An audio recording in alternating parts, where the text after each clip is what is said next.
बहुत ज़्यादा जो है ना वो इस्तेमाल होता है। थर्ड, एज़ अ फार्मासिस्ट आपके पास जो है ना वो टूल्स होने चाहिए चेक करने के लिए कि अगर कोई मेडिसिन नहीं है तो ऑल्टरनेट हम क्या सजेस्ट कर सकते हैं। अच्छी बात तो ये है कि अगर आपके फ्रंट एंड पे वेबसाइट ऐप पे अगर वो चीज़ नहीं है तो उसको ऑल्टरनेट वो सजेस्ट कर दे, लेकिन आपके पास टूल्स होने चाहिए जैसे फार्मा गाइड हमारे पास होती है, ड्रग इन्फोसिस है, ठीक है? इस तरह के टूल्स आपके पास हर वक्त आपके मोबाइल पे होने चाहिए ताकि आप उनको बेहतर तरीके से गाइड कर सकें।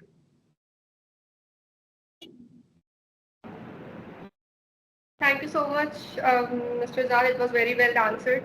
So now my next question is from Mr. Shibli Shakil. Mr. Shibli Shakil, can you please unmute your mic?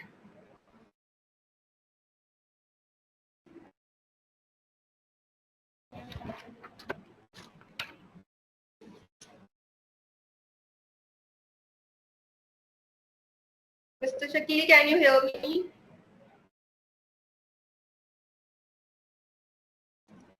Okay, so I think he's busy. So I will move forward to another speaker, Syed Hamad Ali. Can you please unmute your mic? Yes. So yes, Mr. Hamad, how are you and welcome. I'm good. First of all, thank you for making me part of this, Suhaib, Alicia, and Jishan.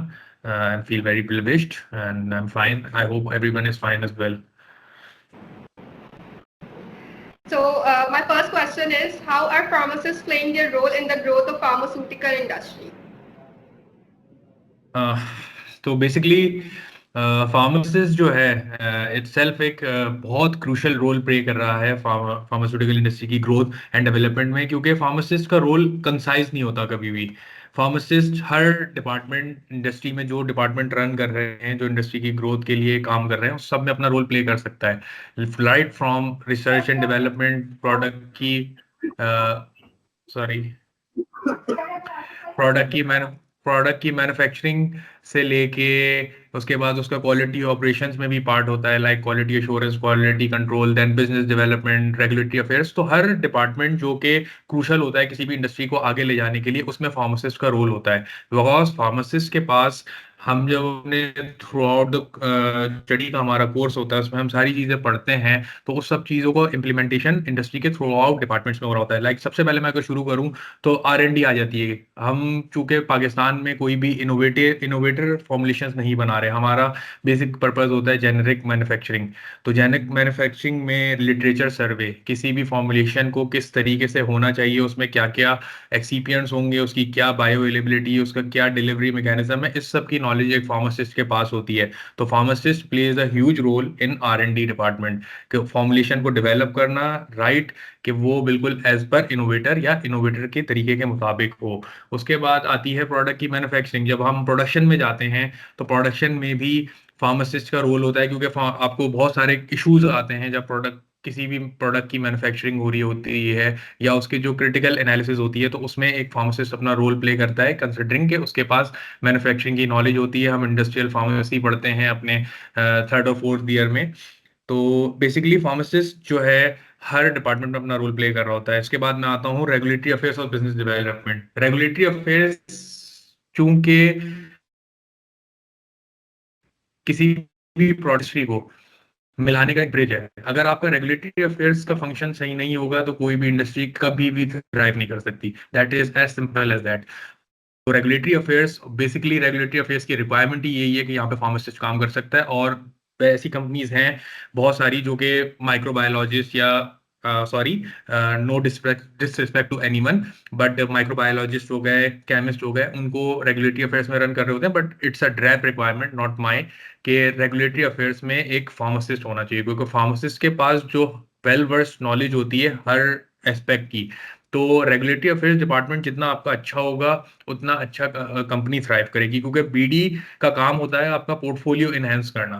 Portfolio enhancement में भी pharmacist का role आता है कि कौन सा molecule क्या market में किस तरीके से कौन सी प्रोडक्ट ऐसी है जो कि इस मार्केट में हम सर्वे कर रहे होते हैं कि इस मार्केट में थ्राइव कर सकती है या इस मार्केट के लिए बेहतर होगी, और उसका हमारी प्रोडक्ट की, जो हमारी कंपनी का पोर्टफोलियो है, उस पर क्या इम्पैक्ट रहेगा। तो ये एनालिसिस के बाद जब एक प्रोडक्ट सजेस्ट होती है मार्केटिंग के पास से होके आके, तो उसका काम बेसिकली रेगुलेटरी अफेयर्स के पास आ जाता है कि रेगुलेटरी अफेयर्स ने उस प्रोडक्ट की रजिस्ट्रेशन करानी है। अगर रेगुलेटरी अफेयर्स आपका वेल वर्स नहीं होगा नॉलेज से, तो वो उसमें कभी भी क्या कहते हैं प्रोडक्ट की रजिस्ट्रेशन नहीं लेके दे सकता, और जब आप प्रोडक्ट की रजिस्ट्रेशन नहीं करवा सकते तो आप प्रोडक्ट को मार्केट नहीं कर सकते। सो बेसिकली तो फार्मासिस्ट का सबसे बड़ा रोल तो यहाँ पे मैं कहूंगा कि रेगुलेटरी अफेयर्स में है, कि रेगुलेटरी की नॉलेज उसे प्रॉपर होनी चाहिए, उसे ड्रग की प्रॉपर नॉलेज होनी चाहिए।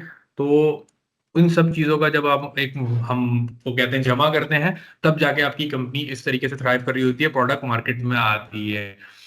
उसके बाद प्रोडक्ट की मार्केटिंग में भी फार्मासिस्ट का रोल होता है, बेसिकली हर चीज की इंफॉर्मेशन लेना। और हाँ, एक और चीज थी कि हम ये फार्मासिस्ट जो कि ये समझ रहे होते हैं कि सिर्फ सेल्स करना ही मार्केटिंग होती है। No, sales is not marketing. Sales एक तरीके से प्रमोशन है आपकी प्रोडक्ट की, बट उसके पीछे जो उसके पूरा काम हो रहा होता है, उनकी स्टडीज को सर्च करना, उनकी स्टडीज को किस तरीके से प्रेजेंटेबल बनाना, लिटरेचर सर्वे करना, ये सारा काम बेसिकली मार्केटिंग में फार्मासिस्ट प्ले कर रहे होते हैं। तो क्या फार्मासिस्ट का बहुत रोल होता है फार्मास्यूटिकल इंडस्ट्री में।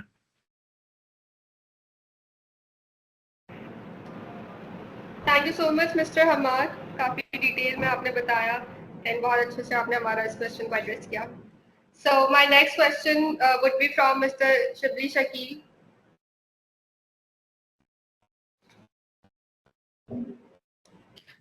Hello, Yes, Miss. sir. Yeah. Welcome to this. You can continue. Yes, sir. So my first question from you is, what tools or technology do you use to track and improve production efficiency? Oh, perfect. First of all, thank you very much, Miss Alisha Taki. I think is the right pronunciation of your name.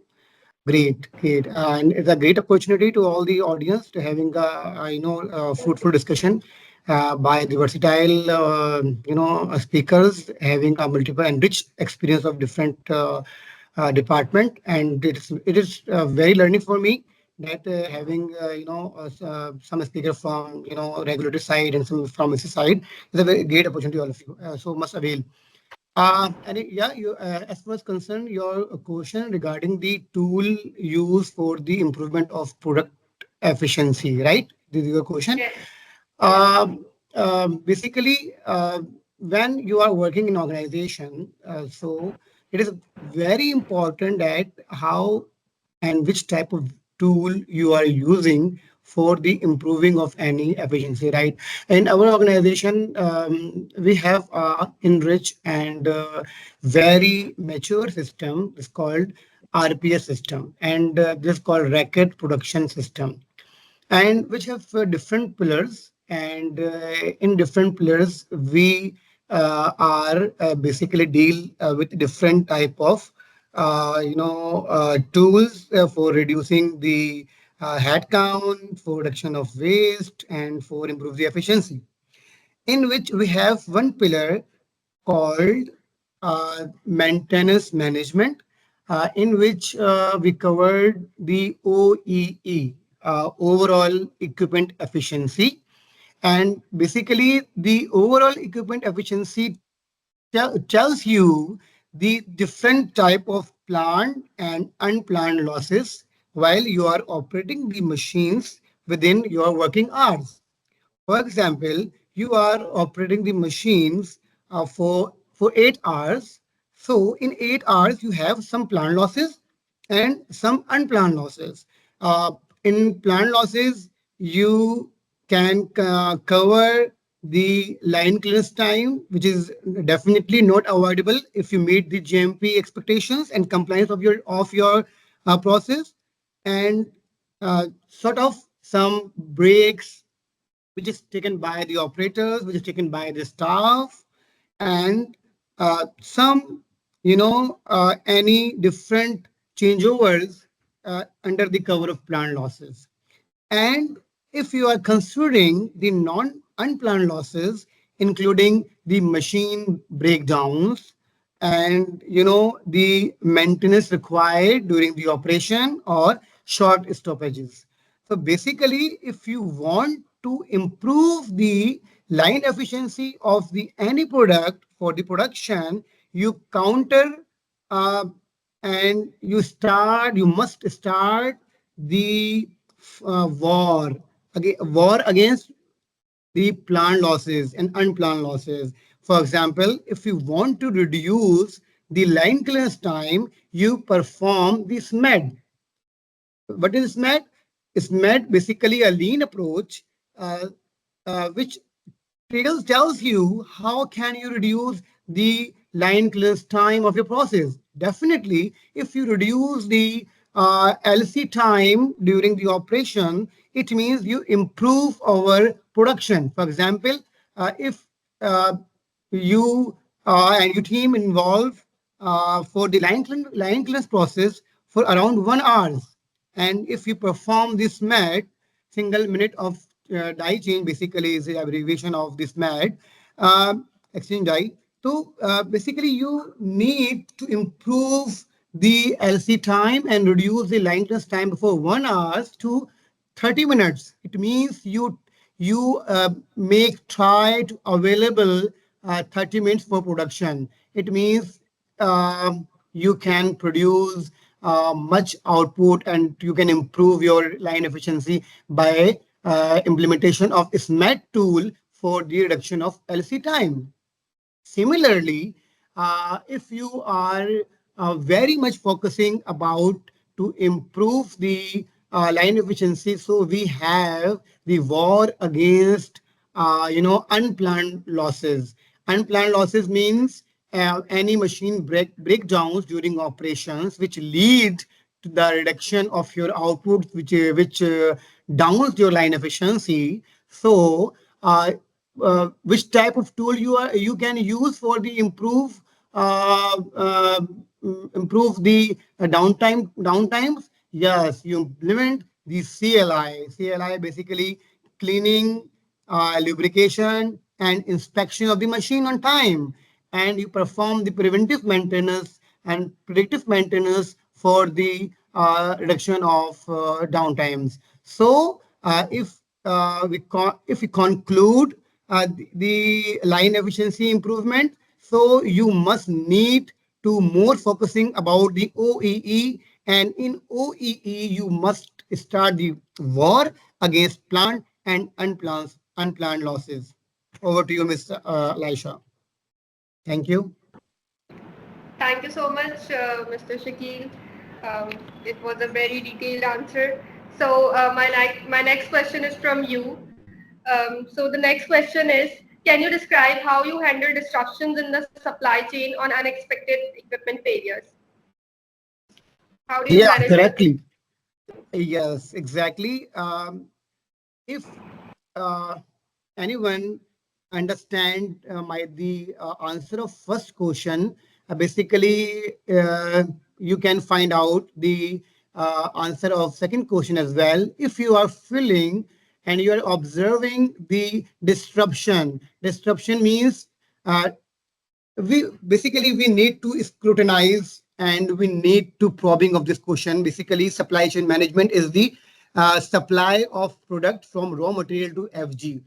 Okay, and any disruption mean during the production you can face the downtime, breakdowns, stoppages. So definitely, this type of unavoidable circumstances which disturb your supply chain. So basically, you must focus on the preventive maintenance, number one. Number two, predictive maintenance. Number two. And number three, you implement the, again, very informative tool and very workable tool is CLI.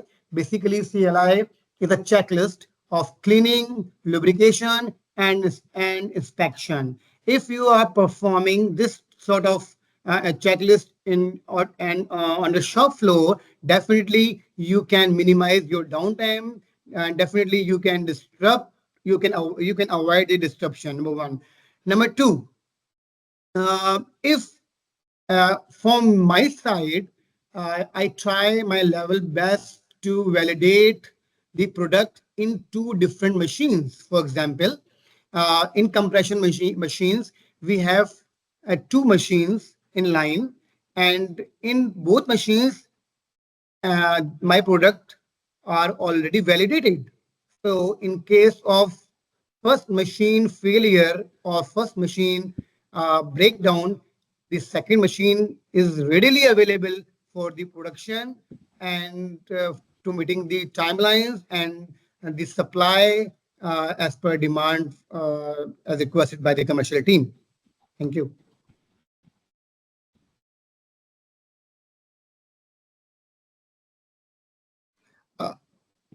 Sorry, please switch on your speaker, your mic, please. Your mic is mute. Sorry. So thank you so much, Mr. Shakil. It was a very well described answer. Thank you so much. Now I will move forward with Dr. Maria Moeen, who is manager of pharmacy SIDH. Ms. Maria Moeen, can you please unmute your mic?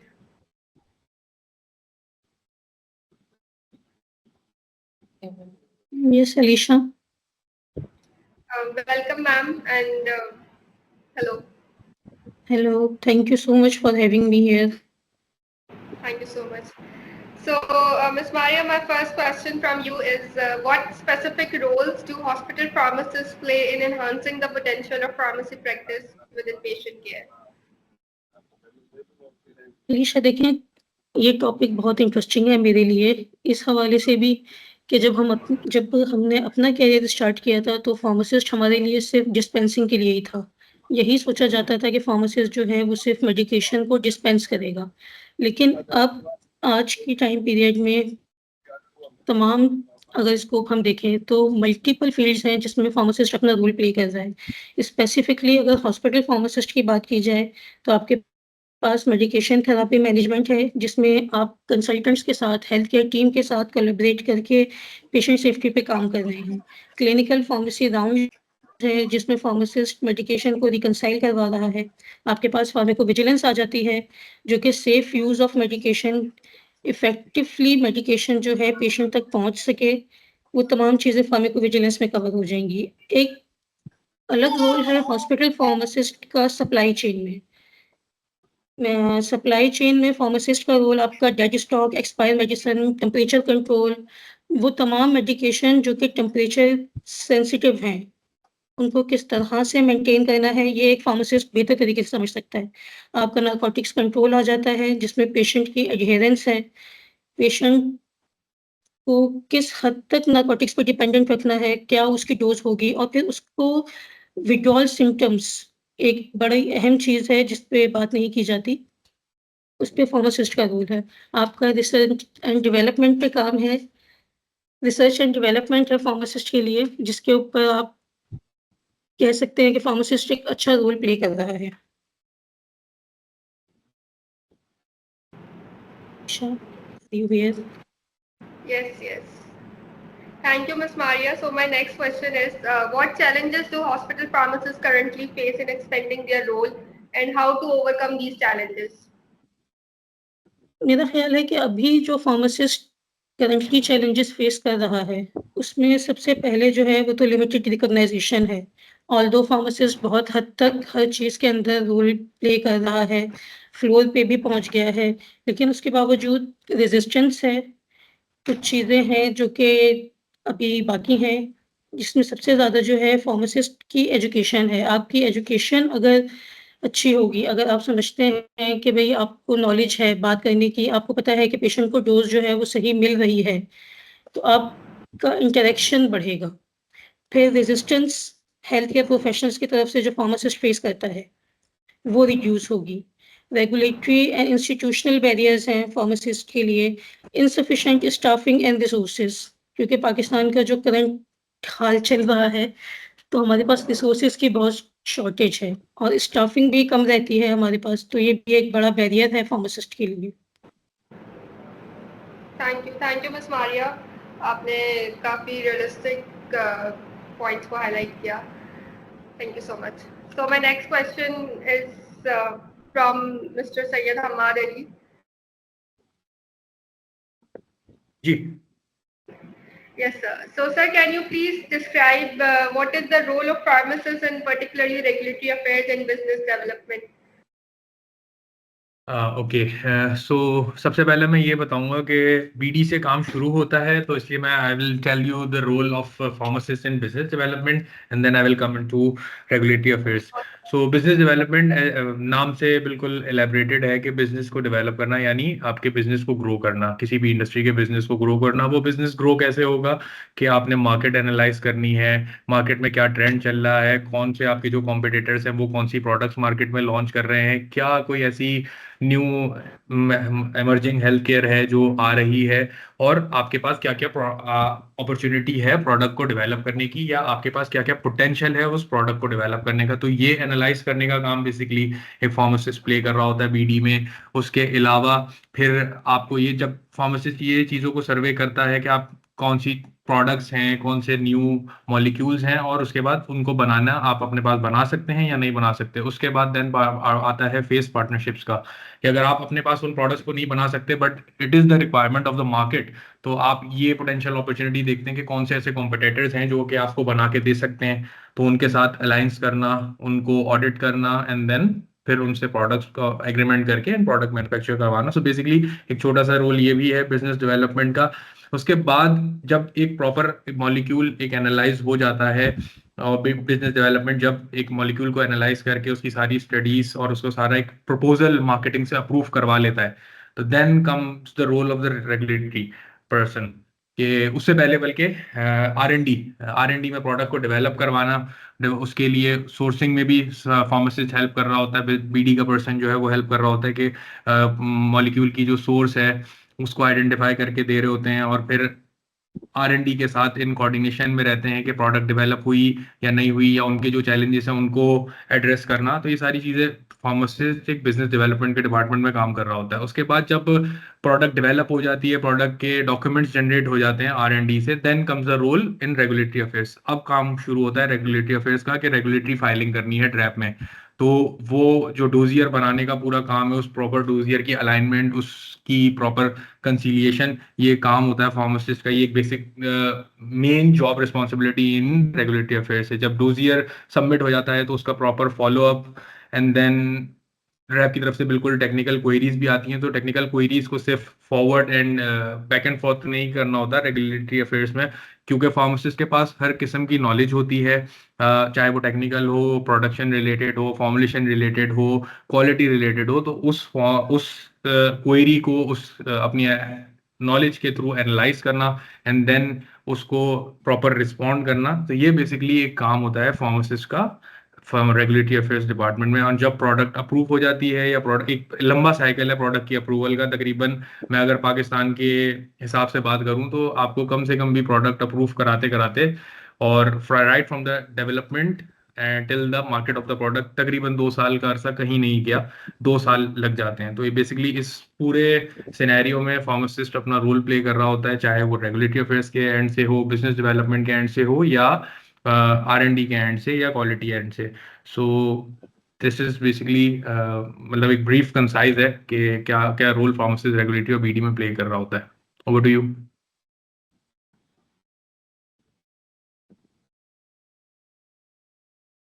आपका mic शायद mute है miss Alisha. I'm sorry. Yes, sir. So my next question is how pharmacists can assure the delivery of optimum quality pharmaceutical products? Mr. Hamad, this question is from you. How pharmacists can assure the delivery of optimum quality pharmaceutical products?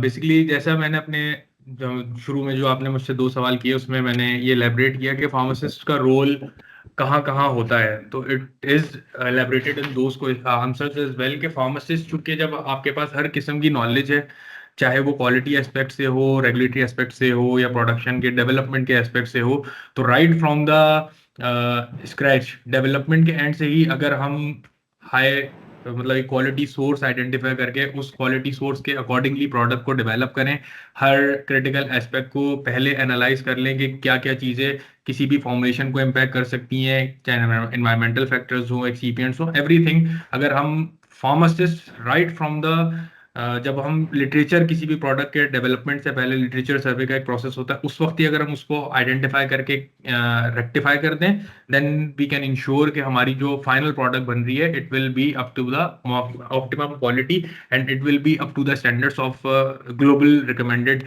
जो authorities होती हैं, कि आपकी product safe भी होगी, efficacious भी होगी। So and basically इसमें सबसे बड़ा जो बेसिक क्या कहते हैं ऑप्टिमम क्वालिटी का फार्मासिस्ट के पास और रेगुलेटरी अफेयर्स प्रोफेशनल के पास गाइडलाइंस की नॉलेज होती है। हमें अपने आईसीएच के रेफरेंस को देखना होता है कि आईसीएच गाइडलाइंस को फॉलो करना होता है प्रोडक्ट की। अगर हम फार्मासिस्ट या एक क्या कहेंगे इंडस्ट्री प्रोफेशनल अगर गाइडलाइन से वेल वर्स्ड है, तो उसको बिल्कुल कोई इशू नहीं होगा, किसी भी प्रोडक्ट की जो डिलीवरेंस होगी उसकी एज पर ऑप्टिमम क्वालिटी होगी। जी, Thank you so much. Thank you so much, Mr. Hamad, for your valuable knowledge. So my next question is from Mr. Zad Hashmi.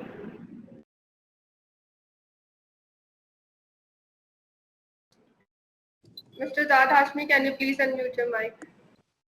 Ji Yes, Alisha, sir. So, sir, my next question is, how do pharmacists in e-pharmacy conduct medication consultations, and how do they communicate patients very effectively? अच्छा, सबसे पहले जो है ना वो एक बात समझने की जरूरत है तमाम सामाईन इकराम के लिए कि जो हमारी ऑनलाइन मेडिकेशन है ना, उस पर सबसे ज्यादा जो ऑर्डर्स आ रहे होते हैं या जो ट्रेंड है जो हमने देखा है इवन पाकिस्तान में out in the whole world, वो ओवर द काउंटर मेडिसिन के ज्यादा आ रहे होते हैं। क्योंकि जितनी भी आप जो है ना ऑनलाइन ऐप देख लें, चाहे वो फूड पांडा हो, फूडोरा हो, ग्लोबो हो, हंगर स्टेशन हो, या कोई भी तलबत हो यूएई में, वहाँ पे जो मेडिसिन है ना वो ज्यादातर ग्रोसरी के साथ स्टैक्ड होती है। मतलब अगर कोई ग्रोसरी ऑनलाइन परचेज करने आता है तो साथ में over the counter supplements, multivitamins, health care product जो है वो ले रहा होता है। जहाँ तक बात है प्रिस्क्रिप्शन मेडिसिन की या कंट्रोल सब्सटेंसेस की, तो ऑनलाइन फार्मेसी में बेहतर ये है कि जो कंट्रोल सब्सटेंसेस हैं उसकी आप डिस्पेंसिंग ना करें या उसको आप अपने जो इन्वेंट्री है उसका पार्ट ना बनाएं, क्योंकि उसमें कॉम्प्लिकेशंस, प्रिस्क्रिप्शन रिव्यूइंग, फिर उसकी चेक एंड बैलेंस और उसको रखना भी जो है ना वो निहायत ही जरूरी है।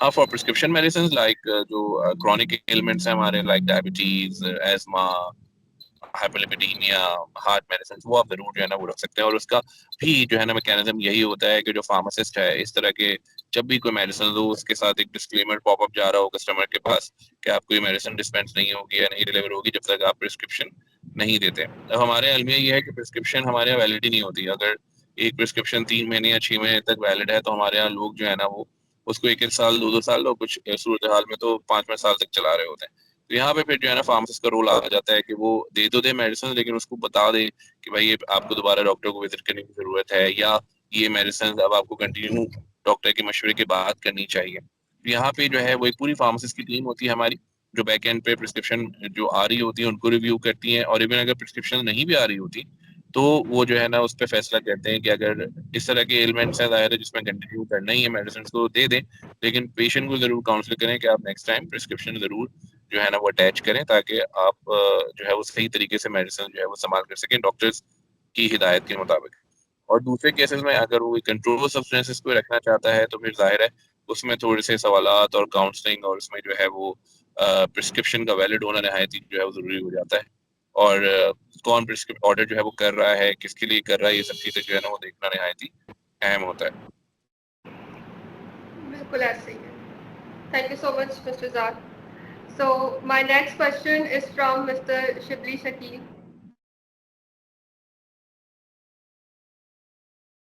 Yeah, sure. Yes, sir. So my question is, what challenges do you commonly face in ensuring product quality and meeting deadlines? That's very, very vast discussion, a very good, interesting question regarding the challenges. And I have not a single challenge, but we have a multiple challenges from surrounding. So I can summarize within a minute. So basically, I will give you a very most important tool for the identification of any challenges and identification of anything else, which is, I think, most of the audience very much familiar about these words which are using now, which is Ishikawa bone diagram, or you can say fishbone analysis, in which you cover the 5M, right? So the 5M basically used for the investigational purpose of the any event, of any incident, of any deviation, but it depends on you how much you can use this tool for which purpose. So from me, so this 5M is not used only for investigation or root cause analysis, but I use this 5M to conclude, to define any challenges as well during the operation. Number one, you are talking about first M, which is man, right? Man, basically, who is man? We all, the blue collar staff, the white collar staff, the pharmacist, and the end user of the operators, which is knowledge of pharmaceutical industries and pharmacies as well. But the first challenge we can face here, that we hire the pharmacist, right, for the operation purpose. But I don't know. It is a message to for new pharmacists, which is uh, definitely pass out after the 1 year or 2 year, that please avoid shortcuts. Okay, shortcuts is a slow poisoning of your operation, and uh, each and every individual must understand the following the standard procedures which is defined by your organization as per guidelines. So the first challenge is that the from man's side is untrained staff, the shortcut by the pharmacist, not following the SOP, not and very complacent of the procedures, and this type of culture. They are. I have very much experience. No need of the no need of the SOP कि भाई हम तो बहुत ज़्यादा expert हैं, हमें इसकी ज़रूरत नहीं है. This is a very dangerous for the operation. The first challenge we can face here. So my message to in parallel, I can give the message to new pharmacists, which definitely come after 1 or 2 years in the professional life. Be focused and must comply the documents, and avoid the data integrity, and and uh, your professional knowledge are most important to produce the quality of the product. The second M is second challenge we can face relate with the second M, which is material, right? Uh, Miss Alisha, can you mute your mic? Basically, this distortion I can feel from your side, please. Sure, sir. Thank you very much. So the second challenge we can face in operational, in operational things is second M is materials. Like in I think anybody knows the COVID situation in which as is closed, and the material is too difficult for to import the material in COVID situation, and and for not for if 1 year back, when dollar is too much high, the we face the ban activity for the importing of any raw materials. So yes, we can face, and we are facing sometime the challenge of material from international import. And the second challenge in material umbrella, which is when we are take the supply from local market. In case of raw material, packaging material, we face a different quality defect from their side, and sometimes our production, our operation hampered due to the quality issue of the packaging materials from supplier end. So uh, we covered the second M of the challenge. Now move toward the third M, which is machine. Definitely, for machine perspective, I have already explained the disruptions and machine breakdowns if you are not following the preventive maintenance and if you are not following the tools, CLI tools, definitely you can face the challenge. You can face the challenge from machine side. And the if you're talking about the fourth M, which is Mother Nature. Mother Nature basically the environment, your humidity, your temperature, sometime affect your operation process when your product is hygroscopic in nature, and your product is thermolabile, so you can face the disruption from Mother Nature side. So this so you can face, and you are definitely during operation side you are facing multiple challenges, but the important is that for the pharmacist, how can you overcome these challenges and how come out from the challenges for the smooth operation. Thank you.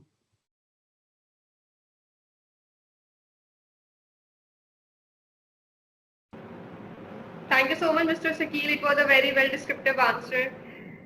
So now I would like to ask question from Ms. Maria Moin.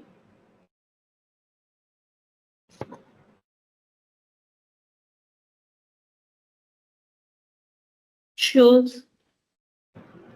Yes, Ms. Maria. So the question is, what opportunities exist for hospital pharmacists to further integrate their expertise into patient care initiatives? Opportunities Alisha, opportunities ही opportunities हैं hospital pharmacist के लिए, लेकिन उसके लिए हमें बहुत काम करना पड़ेगा। उसके लिए हॉस्पिटल फार्मासिस्ट को मल्टी डिसिप्लिनरी राउंड्स करने पड़ेंगे, जिसमें आपके पास क्लिनिकल राउंड्स हैं, स्टूवर्डशिप प्रोग्राम का, आपके पास नार्कोटिक कंट्रोल राउंड्स हैं, आपके पास एंटीकोगुलेंट थेरेपी राउंड्स हैं। इसमें फार्मासिस्ट को आके अपना रोल प्ले करना पड़ेगा। इसके बाद आपको इनिशिएटिव लीड्स लेने पड़ेंगे।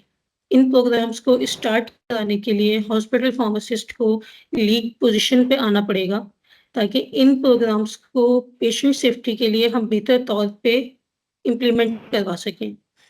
आपको क्लिनिकल फार्मेसी सर्विसेज को डेवलप करवाना पड़ेगा, जिसमें आपके पास कार्डियोलॉजी आ जाती है, आपके पास ऑन्कोलॉजी आ जाती है। ऑन्कोलॉजी में फार्मासिस्ट का एक वास्ट रोल है। ऑन्कोलॉजी की ट्रीटमेंट, ऑन्कोलॉजी की प्रिपरेशन ऑफ मेडिकेशंस और उसके बाद उसको डिस्पोज ऑफ करना, ये तमाम चीज़ें फार्मासिस्ट के लिए एक बेहतरीन अपॉर्चुनिटी है, एक बेहतरीन पोर्टफोलियो है। आपको रिसर्च एंड डेवलपमेंट में आना पड़ेगा।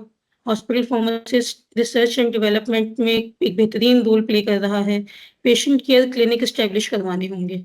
आपका पेशेंट आपको जानेगा, आपसे बात करेगा, तभी फार्मासिस्ट की अपॉर्चुनिटीज़ ग्रो करेंगी। पेशेंट एजुकेशन, आपकी काउंसलिंग, आपकी कंसल्टेशन, ये तमाम चीज़ें जो है अपॉर्चुनिटीज़ हैं हॉस्पिटल फार्मासिस्ट के लिए। Thank you Alisha.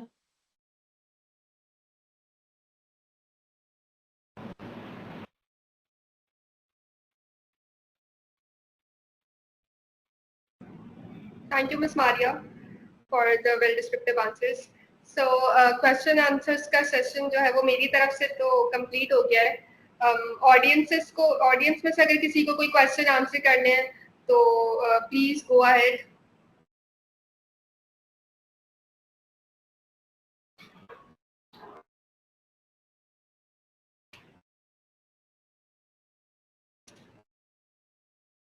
If anyone like to ask any question, they can ask.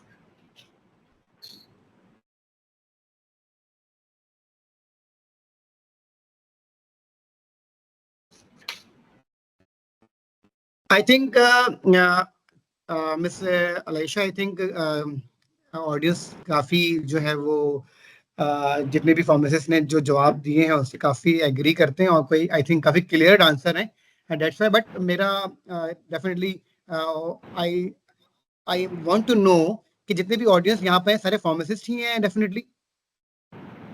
Yes, sir. Majority of them are pharmacists. Right. So definitely I want to avail the opportunity of this forum. My key message to all the audience that कि pharmacist की एक बहुत बड़ी जिम्मेदारी होती है, बहुत बड़ी रिस्पॉन्सिबिलिटी होती है अक्रॉस द बोर्ड, चाहे आप हॉस्पिटल जाएं, चाहे आप इंडस्ट्री में जाएं या आप किसी भी कम्युनिटी में जाएं। तो मैं सिर्फ यही, अब ये मेरा मैसेज जो लोगों को ये होता है, बहुत ही सिंपल मैसेज होता है, वो ये होता है कि देखें, आपने माइक प्लीज बंद कर लीजिएगा मिस आयशा। तो मेरा मैसेज ये होता है कि देखें, बीइंग अ मुस्लिम हम बात कर रहे हैं, तो हम अपने आप को डिफ्रेंशिएट जो करते हैं नॉर्मली, वो हमारे एक वो भी है, कॉल भी है, जिस भी है कि भाई मुस्लिम और नॉन मुस्लिम के बिटवीन जो वाजे जो फर्क है वो नमाज का है। तो नमाज से ही मुस्लिम और नॉन मुस्लिम की आइडेंटिफिकेशन होती है, ये एक है।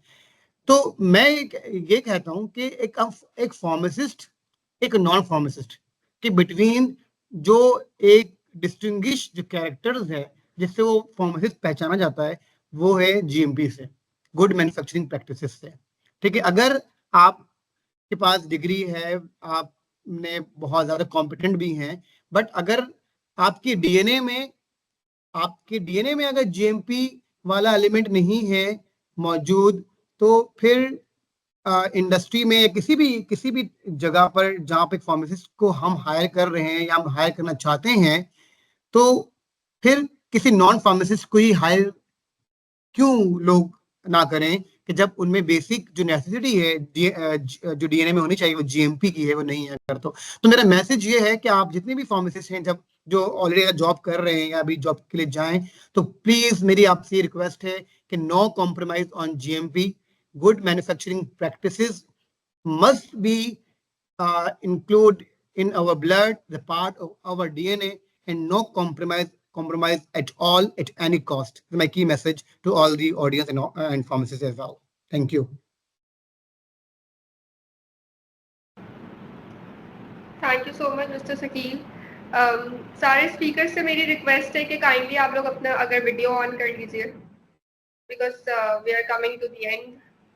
अलीशा, यहाँ एक चैट बॉक्स में मैं देख रही हूँ, बुशरा ईमान है, उन्होंने क्वेश्चन किया है यस, कि हाउ टू फार्माकोलॉजी और क्लिनिकल फार्मेसी को किस तरह से इम्प्रूव कर सकते हैं। तो मेरा ख्याल ये है कि फार्माकोलॉजी आपकी तभी इंक्रीज होगी जब आप पढ़ेंगे। जैसे मैंने पहले कहा कि एजुकेशन आपकी जितनी रूट कॉज तभी बढ़ेगा जब आपकी एजुकेशन इंप्रूव होगी, जितना आप पढ़ेंगे। अगर आपकी फार्माकोलॉजी इंक्रीज होगी तभी आपकी क्लिनिकल फार्मेसी इंटरलिंक है वो खुद ही इंप्रूव हो जाएगी। आई डोंट नो बुशरा ईमान जो है वो किस मतलब अंडर ग्रेजुएट हैं या किसी फील्ड में हैं। बुशरा, अगर आप एज अ फार्मासिस्ट हैं तो please go to round, please floor पे जाएं, जाके पेशेंट असिस्ट करें, पेशेंट की शीट देखेंगे आप, आपकी अपनी क्वायरीज क्लियर हो जाएंगी।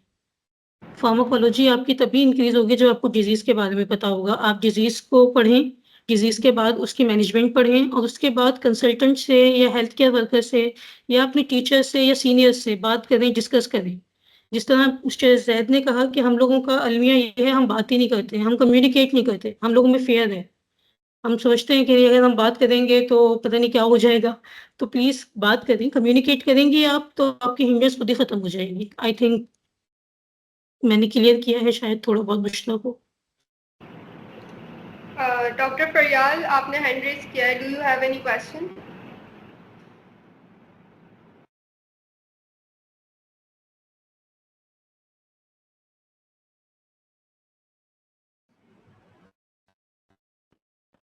Dr. Faryal, if you have any question, please unmute your mic.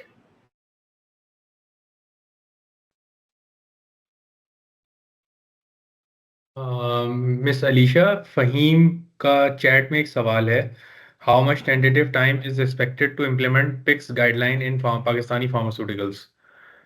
So it basically Faheem साहब और सबके लिए ये एक जस्ट एक प्रीएम्प्ट दे देता हूँ कि पिक्स एक कोई गाइडलाइन नहीं है। पिक्स एक स्कीम है जो कि different stringent regulatory authorities different countries के like America, Australia, UK and this, इनके एक जम होके एक ऑर्गेनाइजेशन बनी है जो कि बेसिकली रेगुलेट करती है सारे जीएमपी के, जो शिबली साहब ने बोला कि अगर जीएमपी आपका जीएमपी की प्रैक्टिसेस अगर आपकी कंपनी में सही हैं, like right from the development till the final product, अगर आप जीएमपी के स्टेप्स, जीएमपी की जो डब्ल्यूएचओ की रिकमेंडेड गाइडलाइंस हैं उनको अगर आप फॉलो कर रहे हैं, तो आपको पिक्स के इंस्पेक्शंस चाहे वो फिर ऑस्ट्रेलिया का हो या अमेरिका का हो, जापान का हो या न्यूजीलैंड का हो, कहीं का भी आपको पास करने में कोई प्रॉब्लम नहीं होगी। बट अलमिया हमारा ये है कि बाहर चंद कुछ ऐसी कंपनीज हैं जिनमें प्रॉपर डॉक्यूमेंटेशन की या प्रॉपर उस तरीके का वो कहें क्या कहेंगे एक प्रोसेस बना हुआ है जो कि पिक्स के जो कि बहुत स्ट्रिंजेंट नहीं लेकिन लेस स्ट्रिंजेंट, लेकिन much less stringent then stringent regulatory authorities. तो उनकी रिकमेंडेशंस को फॉलो करता है। लाइक फिलीपाइंस है, मलेशिया है, कुछ हमारे प्लांट्स हैं जो कि उनकी रिक्वायरमेंट्स को एटलीस्ट कंप्लाई कर रहे होते हैं। तो इसकी कोई एक टेंटेटिव टाइमलाइन नहीं है। ये फ्रॉम आज के दिन से अगर हम कोई कंपनी डिसाइड कर ले कि हमने एक प्रॉपर जीएमपी की डॉक्यूमेंटेशन या जीएमपी के जो रूल्स हैं या स्टेप्स हैं, प्रोसीजर्स हैं, उनको फॉलो करना है और उसको हम सही करना शुरू करें, तो it will take like 6 months to a year। आपके सारे प्रोसेसेस स्ट्रीमलाइन, आपकी एसओपीज स्ट्रीमलाइन और उनका एक बैक डाटा जनरेट होना शुरू हो जाएगा। Then you can go for the PICS inspection. I hope I have answered correctly. Thank you so much, Mr. Hamad Ali. We have one question from Dr. Aslam. Dr. Aslam, would you like to ask question yourself, or should I read it from the chat?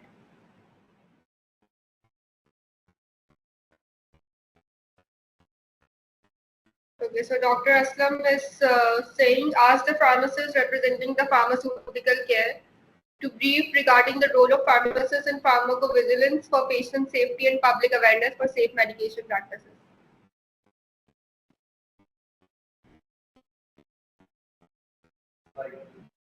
Ms. Maria, would you like to answer this question from Dr. Aslam Shah? Sure Alisha. Pharmacovigilance है क्या? Basically pharmacovigilance है आपके पास medication या medicine जब बन गई है उसके बाद मार्केट में आ गई है, ठीक है, और जब पेशेंट मेडिकेशन ले रहा है उसके बाद उसको जो साइड इफेक्ट रिपोर्ट हो रहा है उसके ऊपर तमाम वर्किंग फार्माकोविजिलेंस है। अब फार्माकोविजिलेंस हॉस्पिटल में किस तरह से इम्प्लीमेंट होगी?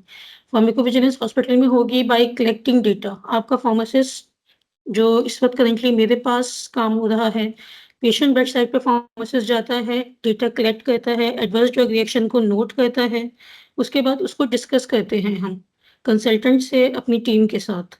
उसके ऊपर सेफ मेडिकेशन एक पॉलिसी है हमारे पास जिसमें हम पेशेंट की मेडिकेशन की सेफ्टी को इंश्योर बनाते हैं। और अगर कोई, अल्लाह का शुक्र है अल्हम्दुलिल्लाह, अभी तक तो कोई ऐसा एडवर्स ड्रग रिएक्शन हमें रिपोर्ट नहीं हुआ, लेकिन अगर इन केस आपके फॉर्म पे होता है तो आपको फिर रिपोर्ट करना है ड्रग को। This is all about the chemistry of pharmacovigilance.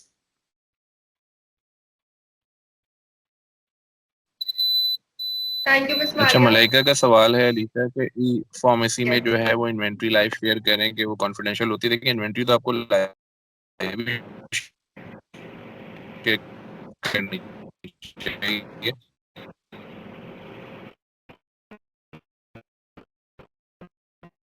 Mr. Zad, your audio and video are disrupted.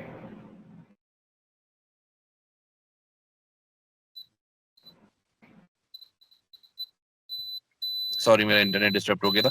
For आप जो है ना कैपिंग जो है वो जरूर करूँ तो आप उसमें मैक्सिमम लिमिट लगा सकते हैं, वो 5 से ज्यादा इंपॉर्टेंट ना कर, लेकिन इन्वेंट्री जरूर रियल टाइम जो है ना वो शो होनी चाहिए फॉर स्मूथ ट्रांजैक्शंस और कस्टमर सेटिस्फेक्शन के लिए।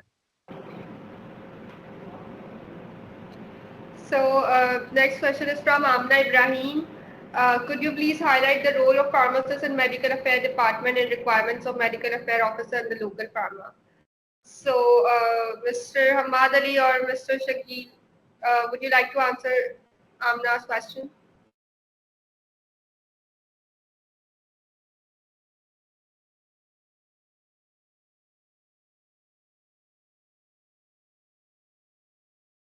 इस पे मैं छोटी सी वो देना चाहूँगा सामना को कि मेडिकल अफेयर्स में चूंकि फार्मर्स को विजिलेंस में एक फार्मासिस्ट का रोल बिल्कुल डेफिनेटली होता है। जब आपकी प्रोडक्ट मार्केट हो जाती है उसके बाद, क्योंकि हम यहाँ पे जेनेरिक्स की बात कर रहे हैं, हम यहाँ पे उसकी बात नहीं कर रहे कि हमारी प्रोडक्ट हम इनोवेटर हैं, तो उसके बाद जो उसकी सेफ्टी और एफिकेसी की मॉनिटरिंग करना एक बेसिकली फार्मासिस्ट, अगर मेडिकल अफेयर्स में कंपनीज यही कर रही होती हैं कि डॉक्टर्स के साथ फार्मासिस्ट भी काम कर रहे होते हैं, तो उसकी सेफ्टी और एफिकेसी को मॉनिटरिंग करना, pharmacovigilance activities like ADR reporting कैसी चल रही है, कोई क्वालिटी इश्यूज या सेफ्टी इश्यूज तो नहीं हो रहे, उस तरीके उसका सारा डेटा कलेक्ट करना, और उसमें एक फार्मासिस्ट का बिल्कुल डेफिनेटली रोल होता है। और उसके बाद अगर कोई ऐसा सीरियस इशू आ जाता है जो कि हमें ये लगे, आज तक तो ऐसा नहीं हुआ, लेकिन अगर ऐसा हो गया यार ये बहुत ज़्यादा लाइफ थ्रेटनिंग हो सकती है, तो रिकॉल करने का डिसीजन भी फार्मासिस्ट लेता है। बट क्या कहते हैं, इसकी बेसिक एक मेडिकल अफेयर का पर्सन ज़्यादा इस पे इलेबरेट कर सकेगा कि वो बेसिकली काम क्या क्या कर रहे होते हैं एज अ फार्मासिस्ट उस डिपार्टमेंट में। जो हम उस सुपरफिशियली चीज़ों को देखते हैं, उनका काम बेसिकली एडीआर रिपोर्टिंग, और जो जितने भी एडीआर रिपोर्ट्स हो रहे होते हैं या उसकी प्रोडक्ट की आफ्टर मार्केटिंग जो मॉनिटरिंग है, तो वो सारा काम मेडिकल अफेयर्स का डिपार्टमेंट कर रहा होता है।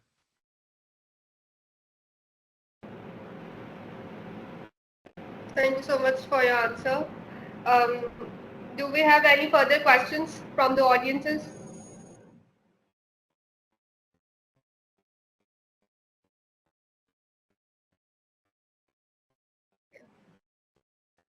So I would like to talk to the speakers.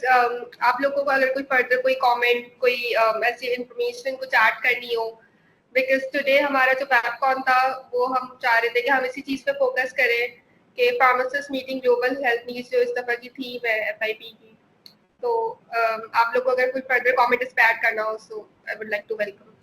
Yes, but just I want to add single comment and then I leave the webcon due to some urgent meeting right now. Basically, I think my focal audience must be the fresh graduate of the pharmacy.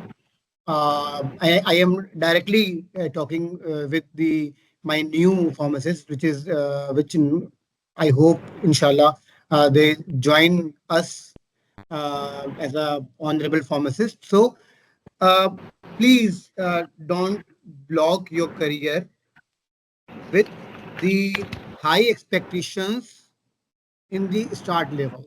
For example, when you are now fresh graduate, फर्ज करें कि अगर form D आपका हो गया complete, तो आपने ये नहीं करना कि भाई मुझे तो सिर्फ मार्केटिंग में ही जाना है, ठीक है, और मार्केटिंग में भी मुझे यहाँ जाना है, यहाँ नहीं जाना है, या मुझे प्रोडक्शन में जाना है तो मुझे क्वालिटी एश्योरेंस में जाना है, क्यूसी में नहीं जाना, या मुझे अगर हॉस्पिटल में जाना है तो मुझे, मतलब आप अपनी बाउंड्रीज डिफाइन ना करें, ठीक है। तो क्योंकि जितने ऑप्शंस आप शुरू में ओपन रखेंगे, ठीक है, उतनी जल्दी आपको जॉब्स मिलेंगी, ठीक है। यस, हर फार्मासिस्ट की अपनी कुछ प्रायोरिटीज होती हैं, कुछ अपने वो कह सकते हैं पैशन किसी टुवर्ड एक डिपार्टमेंट होता है, यार मुझे जाना है प्रोडक्शन में, yes, fair enough, but initially please उसे आप स्टॉप करें and pick the first job, either in marketing, either in production, in QA, QC, regulatory affairs, community, hospital, so on.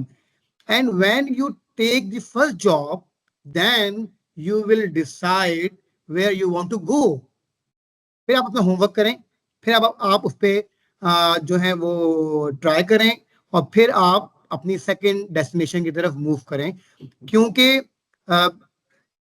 I know बहुत से फार्मासिस्ट सिर्फ और सिर्फ इसलिए एंजाइटी का शिकार हो जाते हैं कि यार हमें जॉब नहीं मिल रही, 6 महीने हो गए हमें जॉब नहीं मिल रही है। तो क्यों? इसलिए कि आपने बाउंड्रीज बनाई होती हैं।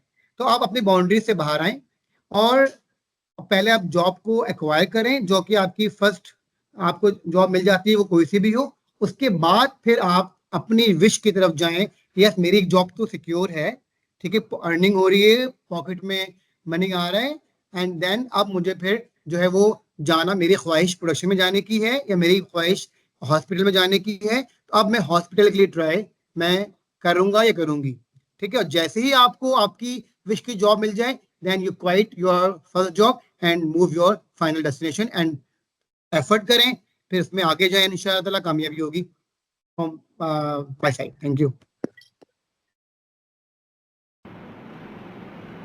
Thank you so much, Mr. Shakil. Okay, अच्छा so अलीशा, मैं एक पॉइंट ऐड करना चाहूंगा इसी शकील की ही बात को आगे बढ़ाते हुए कि देखें जो मेरा मैसेज जो है ना, जो फार्मासिस्ट ऑलरेडी काम कर रहे हैं ना, वो बस अपने जहन में और दिल में एक चीज ले आए कि उनकी वजह से किसी मरीज को जो है ना वो शिफा मिल रही है, क्योंकि वो भी अपना किरदार अदा कर रहे हैं कि जिनकी वजह से जो है ना वो उनको वजह बन रहे हैं वो किसी को सही मिकदार में सही दवा जो है सही वक्त पे मिले। तो अगर ये सोच अगर उनके जहन में आ जाएगी ना, तो मेरे ख्याल में ना जो भी वो जॉब कर रहे हैं, चाहे community industry, research, hospital, BD, कहीं भी, वो जो है ना वो बड़ा सुकून देगी कि उनकी वजह से किसी को शिफा मिल रही है, उनका भी कोई रोल है उस पूरी साइकिल में। अल्लाह ताला ने उनको चुना है कि वो उसको शिफा का बाइस बन रहे हैं। और जो भी यंग फार्मासिस्ट हैं या जो ग्रेजुएट हो रहे हैं ना, वो during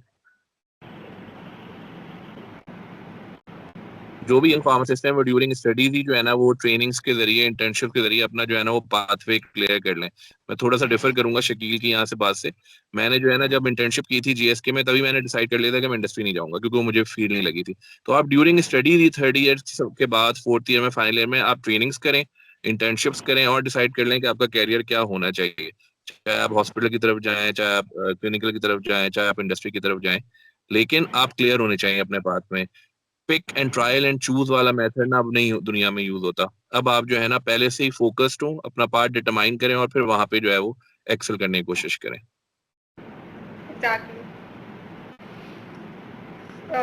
Mr. Syed Hamad Ali, would you like to add any comment further?